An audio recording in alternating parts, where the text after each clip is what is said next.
जी नाज़रीन वेलकम कहने खुशामदीद कहने जी आया कहने तुहानूं अपने प्रोग्राम बीतियां रुत्तां दे विच ते मैं तुहाडा मेज़बान सरफराज एक बार फिर तुहाडी खिदमत च हाज़र हाँ नवां टॉपिक नवीं कहानी लैके। अज दा टॉपिक तो छोटा जिहा है लेकिन बहुत ही अहम है क्योंकि अहम क्यों है क्योंकि बच्चों के हवाले नाल कि बच्चों नूं वरचाण के हवाले नाल कि बच्चों नूं वरचाना जिहड़ा एडी सौखी गल नहीं। जिहड़े साडे भरा जिहड़े कुआरे ने जां कुआरियां बीबियां ने वो इहनूं बड़ा ना ईजी समझदे सौखा समझदे कि बच्चों बचाना किहड़ी एड्डी वड्डी गल है। तो कोई बादशाह होंदा तो वजीर नूं पुछदा भी लेट क्यों आया है तो उन्हें बादशाह सलामत मैं नज़र बच्चों बचान दिया सा तो उन्होंने बचाते लेट हो गया। तो बादशाह भी अगों कुआरा होंदा भी दंद कढ़दा इस तरह ही भी लै बच्चों बचाना किहड़ी औखी गल है। तो वजीर आंदा चलो जी मैं बच्चा बन जाना तो तुसी मैनू बचाओ फिर तुहानूं पता लग जाएगा बच्चों बचाना किहड़ा सौखा है। तो भी एक मेहनत देना बड़ी सौखी जी गल है भी जो बच्चों बचाइए ना पता उदों लगदा। तो वह आंदा चलो जी मैं बच्चा बन जाना तो तुसीं मैनूं बचाओ। उन्हें चलो ठीक है जी। अच्छा जी वो रोन लग पैंदा वजीर रोन लग पैंदा उन्हें की चाहिए आंदा मैनूं कुज्जी चाहिदी है।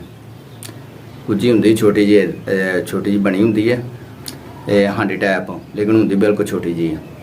तो आंदा मैनूं कुज्जी चाहिदी है उन्होंने कुज्जी लैके दे दिंदा तो रोन लग पैंदा। फिर उन्हें जी उन्हें भी हुण मैनूं हाथी चाहिए। उन्हें हाथी लै दिंदा वो ना मिट्टी का बनया होंदा छोटा जिहा हाथी वो लै दिंदा। तो फिर रोन लग पैंदा।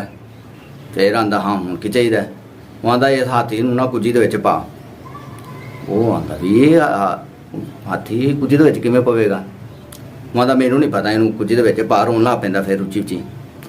वो आंदा बादशाह कहंदा भी ये नहीं पैना कहंदा मैनूं नहीं पता इहनूं पा इहदे विच कुज्जी दे विच पा। बादशाह नूं गुस्सा चढ़ जाता है। बादशाह आंदा बादशाह सलामत बस पता लग गया जिन्हें कि बच्चों बचाना जिहड़ा सौखा नहीं है क्योंकि उन्हें एक जिद फड़ ली कि नहीं इनू इहदे पा इनू कुज्जी दे विच इनू हाथी नूं पा। उन्हें बच्चे जिहड़ी जिद ते अड़ जाते हैं उन्होंने जिद तो हटाना जिहड़ा उन्होंने बचाना उनका ध्यान भटकाना ये वो ही जानते हैं कि जिन्हों के बच्चे ने तो या सब तो ज़्यादा जानती माँ जिन्होंने ना बच्चों का ज़्यादा टाइम गुजरता है उन्होंने पता होंगे कि बच्चे को किस तरह बचाना किस तरह नहीं बचाना। हत्ता कि इन्ना वालद नूं भी नहीं पता होंदा पता तो होंदा लेकिन उस हवाले नाल घट होंदा है कि जिन्ना मां नूं पता होंदा है कि बच्चे को किस तरह बचाना होंदा है।